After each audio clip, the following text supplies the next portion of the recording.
The sky hung heavy with gray as the wind whispered through the streets of Maplewood, a small town that looked like it had been painted in fading watercolors. Autumn had brushed everything with soft gold and tired rust, and the trees along rose. Hill Avenue bent ever so slightly in the breeze, shedding leaves like quiet secrets. On the steps of the Maplewood Public Library, Clara Bennett stood still, her hands tucked into the sleeves of her oversized cream cardigan. The cardigan had belonged to her mother, and she wore it like armor on days when the world felt especially loud. Today was one of those days. She glanced up at the old brick building and took a breath she didn't feel ready for.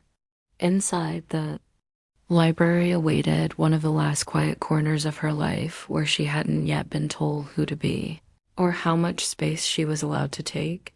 She didn't come here just for books. She came because it was the only place where she could pretend. Nothing had broken inside her. The old wooden door groaned as she pushed it open, letting in a swirl of crisp wind. The warmth inside was instant, wrapping around her like a whisper of kindness. The scent of worn pages and vanilla candles welcomed her home. And then, as she stepped forward, she collided quite literally into someone. Books tumbled. So did her breath. "I'm so sorry," she started, crouching down to help gather the fallen stack of novels. "No harm done," came a calm, grounded voice, male, deep but gentle. She looked up, startled by how steady it sounded. Kneeling beside her was a man with broad shoulders and tired eyes. His hair tousled like he'd forgotten to brush it, and his sleeves rolled up like he wasn't afraid of a little mess.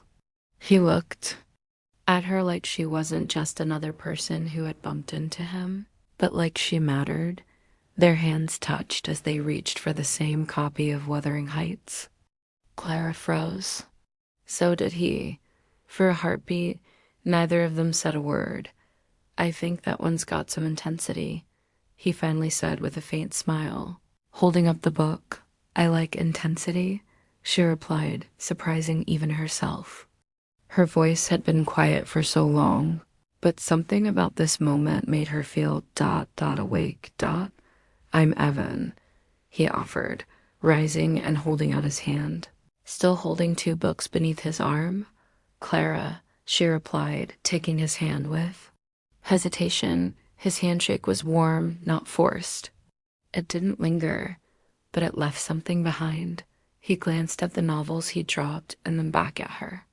"You read Bronte and Austen, but you picked up Vonnegut too. That's impressive." She tilted her head, half smiling. "I don't believe in boxes anymore." Evan let out a small laugh, soft and real. "Neither do I. It wasn't love at first sight. But it was something, a recognition, like two people who didn't know they were lost until they stumbled into each other on a quiet Tuesday afternoon, surrounded by books and silenced as they stood. Another gust of wind stirred the trees outside. Clara tucked her hair behind her ear and looked up at him, really looked this time. There was something about him that didn't try too hard, something that didn't scare her. He nodded toward the checkout desk. "Do you come here often, or is this a once-a-year Bronte pilgrimage?" "I'm here most Tuesdays. It's when the world feels like it's spinning slower," she said, then looked down, realizing how strange that sounded aloud. But Evan didn't laugh. He nodded again. "I might start coming on Tuesdays then." And just like that, something shifted. Not the world, not yet, but something inside Clara that had been frozen for too long began to thaw. Clara had always walked through the world, like she didn't belong in it, not because she didn't want to, but because she'd learned early on how to shrink. In a house where perfection was the only acceptable currency, she'd become fluent in silence, compliance, and the art of disappearing. Her father, a well-known professor with a sharp tongue and colder heart, had taught her the difference between being good and being loved. Her mother, soft-spoken and frail, had taught her how to survive without ever truly living. So Clara grew up building invisible walls around her spirit, decorating them with poetry and stories no one ever read but her. After her mother's death 2 years ago, Clara returned to Maplewood to care for the old cottage they once shared, half out of duty, half because she didn't know where else to go. She worked part-time at the town's tiny stationery shop, spent her evenings journaling beneath the willow tree in the backyard, and filled the lonely spaces with classic novels and whispered dreams she never voiced aloud. Her life was quiet, safe, and complete. She was used to people walking away. She was used to being too much, or too quiet, or too sensitive. She wasn't used to being seen. And Evan saw her. Evan Walker had come to Maplewood 3 months ago, a man carrying more burdens than bags. A former trauma counselor for a city nonprofit, he had left everything behind after a difficult loss that he still couldn't name aloud. He rented a small apartment above the town bakery and spent his mornings sketching in the local park, and his afternoons volunteering at the community youth center. He didn't talk about his past, not yet, but his eyes held stories that said he'd lived through storms and still knew how to offer shelter, where Clara moved through the world carefully, like she might break something by being too loud. Evan moved like a man trying not to disturb a world he no longer trusted. He smiled, with restraint. He watched more than he spoke, and yet something in his presence felt like warmth returning to fingers that had been cold too long.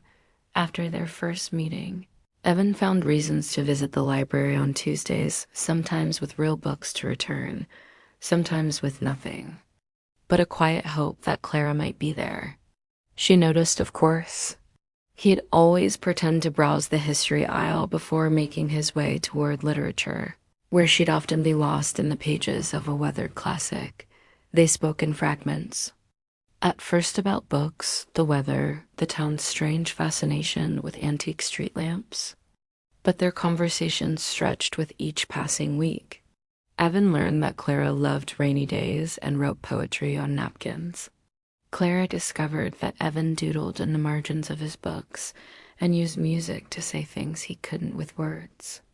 Sitting around them felt like a gentle cocoon, made for beginnings that didn't rush.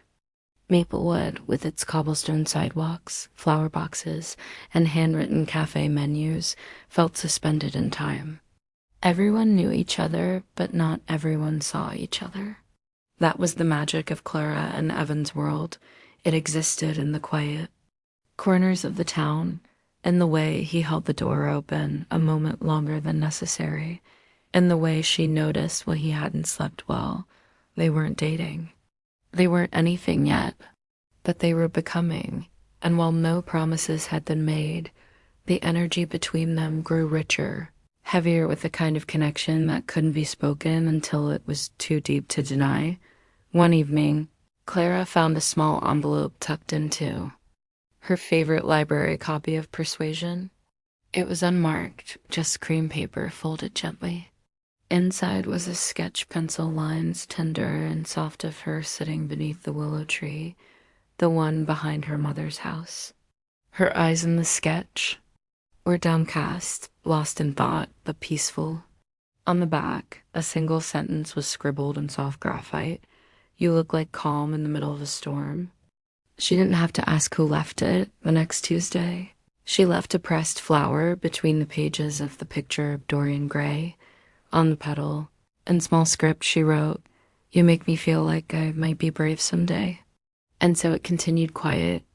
Exchanges in books, shared coffee breaks at the library cafe, a slow blooming of something sacred. Neither of them said it, but they both felt it. This wasn't ordinary. This wasn't temporary. This was something growing in the silence between their scars. Clara had never been good at letting people in. She was used to small talk, polite nods, and conversations that skimmed the surface like flat stones over water. But with Evan, she found herself wanting to dive deep. He didn't pressure her to open up, but he made space patiently, gently for her to do so when she was ready. And she was starting to feel ready, not all at once, but in pieces, like sunlight filtering through heavy clouds. They began spending time together outside the library. It started with casual walks through Maplewood's quiet streets, often ending at the river bend where Evan would sketch while Clara read poetry aloud. He said her voice softened the world, like wind brushing over a wound that had never fully closed. She never knew how to respond to things like that, so she'd just smile at the river and hope he didn't see her blush. One Saturday afternoon, Evan invited Clara to the community center's art day.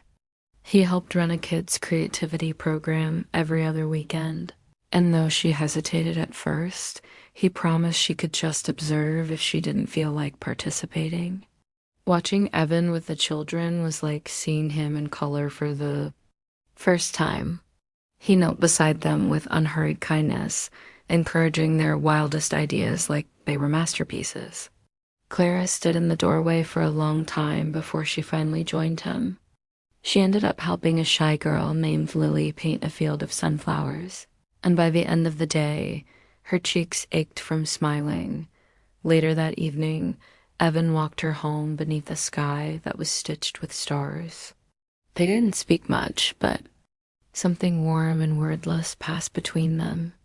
At her porch, he lingered. "Thank you for today," she said quietly, her hand wrapped around a paper sunflower Lily had given her. Evan looked at her like he was seeing every version of her at once. The brave, the quiet, the broken, the beautiful. "You light up in the presence of kindness," he said. "I wish you could see it the way I do." And for a moment, Clara forgot to be afraid. Their connection deepened with every passing day. They began to share parts of themselves that had never been spoken aloud before. Clara told Evan about her mother's lullabies, the way they lingered in the walls of the old cottage like the scent of lavender. Evan told her about the city, how he left after one of his teenage clients had taken their own life, how the weight of other people's pain had finally cracked something inside him. "I thought if I could just fix people, I wouldn't have to feel so broken myself," he admitted once, sitting with her on the back steps under the willow tree. But healing doesn't work like that. Clara didn't say anything at first. Instead, she reached over and took his hand, not to offer comfort, but to share the heaviness. She'd spent most of her life carrying her own pain in silence. Sharing someone else's felt strangely freeing. There were moments when their hands brushed and lingered, longer than necessary. Times when laughter melted into a stillness that begged for something more. Once, when the wind picked up unexpectedly, and Clara tucked a strand of hair behind her ear, Evan watched her like the world had gone quiet just for her to breathe. And she looked back at him like she was starting to believe in second chances. They went apple picking one golden afternoon. In October, Clara climbed a ladder while Evan studied it from below, teasing her about how seriously she took her fruit selection. She dropped an apple on his head on purpose. He retaliated by making her carry the heaviest basket back to the car. That evening, they baked cinnamon apple muffins together in Clara's kitchen. Flour dusted her cheeks. Evan stole one fresh out of the oven. She tried to stop him, but he ducked behind her and whispered, "You're smiling again." They froze in that moment, her heartbeat thundering, his breath close enough to warm the nape of her neck. Neither moved. Neither needed to, but still. They didn't kiss. It wasn't that they didn't want to, it was that what they were building felt too sacred to rush. Their relationship was unfolding like a symphony, and neither wanted to skip ahead to the crescendo before the melody had time to bloom. They created rituals together. Coffee on Sunday mornings at the corner cafe, always ordering one muffin to split even though they both wanted the whole thing. Notes left inside returned library books, scribbled with poetry or inside jokes. Afternoons spent watching old movies on Clara's couch, their shoulders brushing in that electric, almost accidental way that meant everything and nothing all at once. That one day, after a heavy rainfall, Evan found Clara barefoot in the backyard, twirling slowly in the wet grass beneath the willow tree. "You're dancing in the mud," he said, amusement dancing in his eyes. "I'm reminding myself I'm allowed to feel joy," she replied. "Even if it's messy." Evan stepped closer, offering his hand. "Then let me be messy with you." They danced in the mud, no music, no rhythm, just laughter and rain-dampened joy. When she stumbled, he caught her. When she looked up, his gaze held her like something holy. That night, Clara stood at her window and whispered into the dark, "Please let this be real." And somehow, she knew it was. Clara had always believed love came like thunder loud, sudden, cracking everything open. But with Evan, love came like quiet rain, gentle, consistent, and healing. It came in the way he waited for her to speak instead of filling the silence. In the way he remembered the little things, her favorite tea, her childhood dream of seeing the northern lights, the way her voice caught when she read certain poems. Evan made space for her in his life, like it was the most natural thing in the world. Their connection deepened with a quiet certainty. What began as hesitant steps turned into a rhythm, a companionship rooted in trust and mutual care. They were no longer just sharing moments, they were weaving a life together, thread by emotional thread. On Clara's birthday, Evan surprised her with a homemade picnic in the greenhouse behind the library.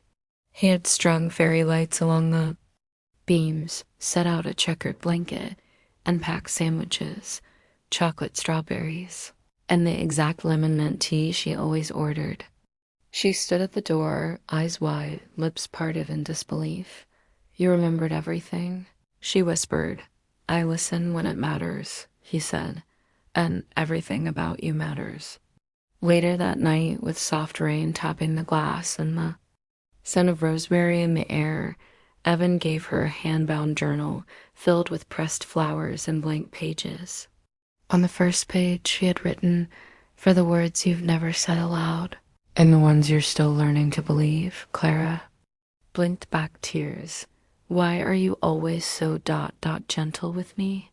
"Because someone should have been a long time ago." She leaned into him then, not just physically, but emotionally, letting her walls lower another inch. That was the night she told him about her father, about how he left when she was 7, how her mother tried to stay strong, how Clara grew up believing her feelings were too heavy for anyone to carry. Evan didn't try to fix it. He just held her, steady and warm, as she let the years of silence unravel between them and turn. Evan opened up about his own struggles, the burnout, the guilt, the fear that if people saw the cracks in him, they'd leave too. Clara surprised him when she cupped his face and said, "You don't need to be perfect to be worthy of love." They didn't need grand declarations to know what was blooming between them was love. It was in the way Evan brushed Clara's hair, behind her ear when she was reading, and how she started leaving a light on for him when he stayed late painting, in the way they sat and shared silence, comfortable and full of unspoken understanding. One evening after a town event where Evan had helped paint murals with local teens and Clara had coordinated a community book drive, they returned to her cottage exhausted but full of joy. They collapsed onto the sofa with takeout and soft jazz playing in the background. Clara rested her head on Evan's shoulder. "I didn't think I'd ever feel this peaceful again." "You're not just peaceful, Clara," he said, kissing the top of her head. "You're home." Her heart fluttered at his words. The walls she'd so carefully built began to dissolve, not with force, but with tenderness. She turned to him and reached for his hand. "Do you ever get scared that this could all go away?" "All the time," he admitted.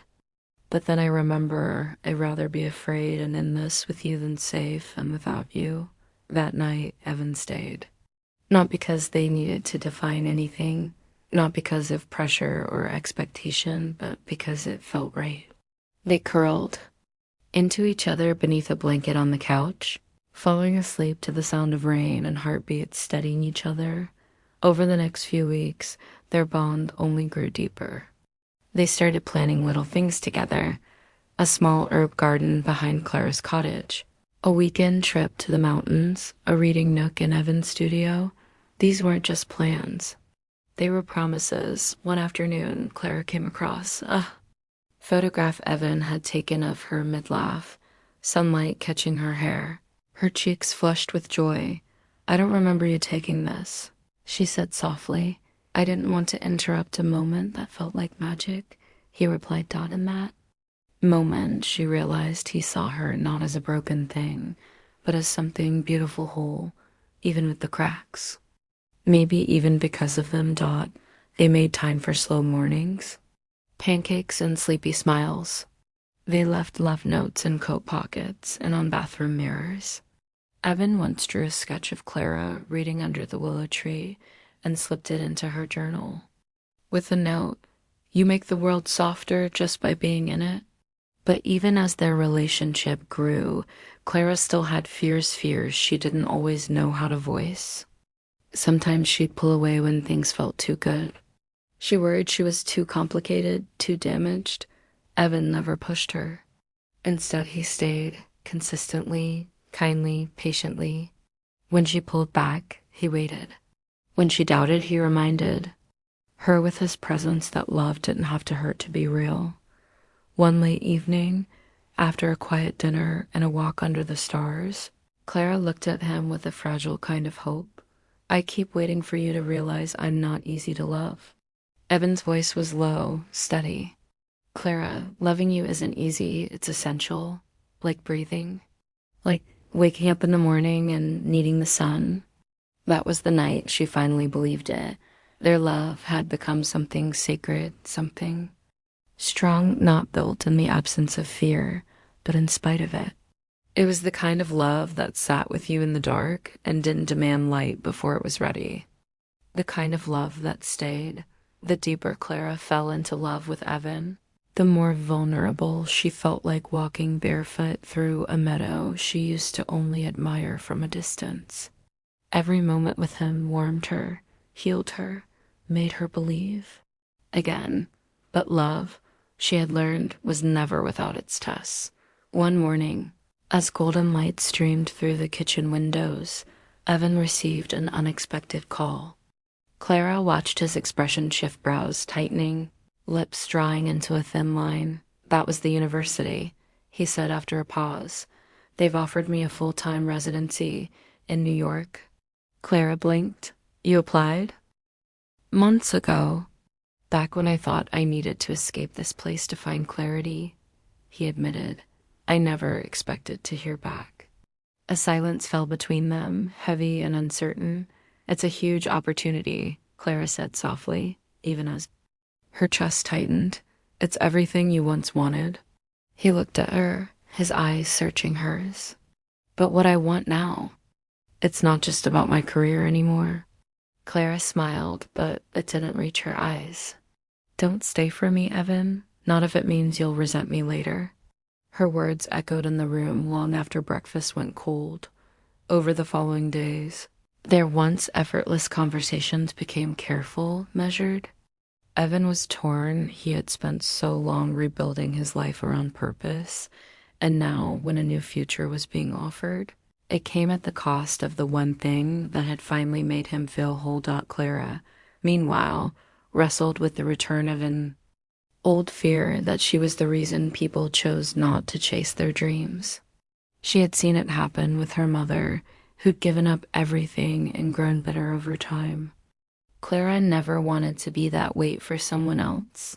One evening, after volunteering at the library's youth writing program, Clara stood by the riverbank where she and Evan had once shared stories about their pasts. He joined her quietly, hands in his coat pockets. "I didn't come here looking for love," Evan said. "But I found it. I found you. And I don't know how to choose between the life I imagined and the one I didn't know I needed."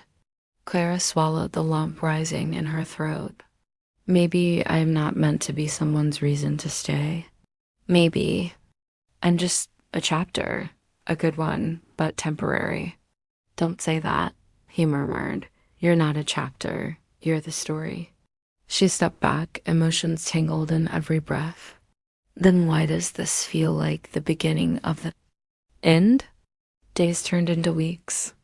Evan delayed his response to the residency offer.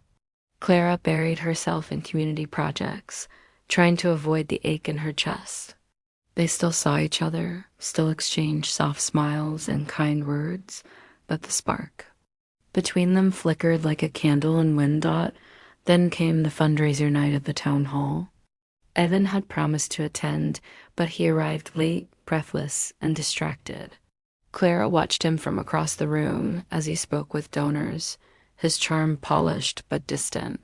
When their eyes finally met, she forced a smile. You've already left, she whispered when he came to her side. Even if your body's still here. He reached for her hand, but she gently pulled away. I don't want to be loved with half your heart. Evan, she said, voice trembling. And I don't want to be the reason you don't chase your dreams. He didn't respond right away. And that silence, the same silence that once felt safe, now felt like goodbye. That night, Clara cried for the first time in years, not because he'd hurt her, but because she had finally opened herself fully, completely, and she still wasn't enough to keep someone from walking away. What neither of them knew in that fragile moment was that Evan wasn't trying to leave. He was trying to figure out how to stay without losing himself. And Clara wasn't pushing him away, she was bracing for the pain she had always believed was inevitable. The conflict wasn't rooted in lack of love. It was in their fear of holding too tightly, of being the reason the other sacrificed too much. And yet, love had never asked them to choose one or the other. It had only ever asked them to believe in each other enough to stay. The winter air held a certain sharpness that week, as if the season itself could sense the tension sitting thick between Evan and Clara. Snow fell in light flurries, whispering across the town sidewalks and rooftops. Everything felt suspended in a kind of quiet limbo. Waiting for a decision to be made, Clara wandered through the small bookstore on Main Street late one evening, hoping to distract herself with the comfort of stories. Her fingers brushed over spines she'd known since childhood. Words had always been her safe place until Evan's voice had become the one she needed most. A small bell above the door rang, and she glanced up. Her breath caught when she saw him. Evan stepped inside, shoulders dusted with snow, eyes scanning until they landed on her. He didn't smile, neither did she. But something in the space between them shifted. He walked slowly toward her, stopping. Only when there were inches left. I declined the offer, he said softly. Clara blinked, her heart tripping over itself. What? The residency. I turned it down. But why? Her voice trembled. It was your dream. He exhaled, his gaze steady. It was a dream. One I held on to when everything else fell apart. But then you happened. And I realized there's a different kind of life I want to build now, one that doesn't require me to leave to feel fulfilled. Clara shook her head, voice barely a whisper. You don't know me this, I know. He took her hand gently. That's why I'm staying. Not because I owe you, not because you asked me to, but because I want to. Because every version of my future that doesn't include you feels empty. She stared at him, pain and love colliding in her chest. I spent so long believing I had to become someone else to be loved, she said, tears brimming. I've always felt too much, too emotional, too cautious, too hard to hold on to. And when you hesitated, I thought it was confirmation. Evan cupped her face, his thumbs brushing away a tear. You are not too much. You are everything. The problem wasn't you, it was me, still learning that I can have both purpose and peace. And with you, Clara, I've never felt more like myself. For a long moment, neither of them moved. Then slowly, like gravity had finally pulled them back together, they leaned in and rested their foreheads together. I don't need perfect, Clara whispered. I just need someone who stays, even when it's hard. Even when I'm messy and scared and don't know how to ask for what I need. I'm here, he said, for the storm and the calm, all of it. And in that quiet, snow-dusted bookstore, with nothing but the warmth of love and lamplight between them, Evan kissed her not as a promise of forever, but as the choice of today. And every day after Dot, it wasn't a grand gesture. There were no fireworks, no orchestras swelling in the background, but it was real. It was raw. And it was there's Dot outside. Snow continued to fall soft and slow as if the world itself had paused to watch two souls find their way back to each other. Spring crept into the town like a soft breath after a long-held silence. Buds bloomed on trees lining Main Street, and the wind no longer bit. It hummed. Clara stood at the window of her new studio space above the bookstore, watching the world gently come back to life. A vase of fresh tulips sat by her desk, a quiet gift from Evan that had arrived that morning, with a note tucked between the stems, for the woman who taught me how to stay still and mean it. Downstairs, the bookstore bustled gently. Evan had taken over part-time work there while freelancing for the local hospital's outreach program. He never talked about the residency anymore, not with bitterness, but peace. He had made his choice and hadn't once looked back. Life with Evan wasn't perfect. They still argued sometimes. He left socks everywhere. She overthought everything. But each day was stitched with laughter, forgiveness, and the kind of love that didn't ask for perfection, only presence.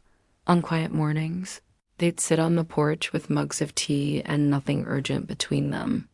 Some evenings they'd walk hand in hand beneath fairy-lit trees in the town square, stopping at the fountain just because Dot, and on one particular evening, as golden light spilled over the porch and the sky blushed with pinks and soft blues, Evan turned to her with the gentlest smile and said, "You know what I realized?" Clara raised a brow. "What's that?" "That the moment I fell in love with you wasn't some huge cinematic thing. It was the first time you told me something you were scared of and didn't try to hide it. You let me see the real you, and I've been in awe ever since." Her eyes shimmered as she reached for his hand. "I don't think I ever knew love could feel this calm." Evan leaned in, brushing his lips to her forehead. "It's calm because it's safe, because I'll never ask you to be anyone but you." They sat like that, quiet and content, as dusk wrapped its arms around them. Dot, and when the stars blinked into the night sky, Clara whispered something she never thought she'd say, not out of fear, but out of faith. "I believe you're my home." He turned to her, no hesitation in his eyes. "I've been yours since the moment I met you." And just like that, love didn't need to be loud or grand. It was steady. It stayed. And it was enough. Dot forever started there, not with a dramatic vow, but with a choice made again and again. With each shared glance, each held hand, each quiet evening spent together in the place where love was not loud, but deep. Dot the kind of love that never asked her to change, only to stay.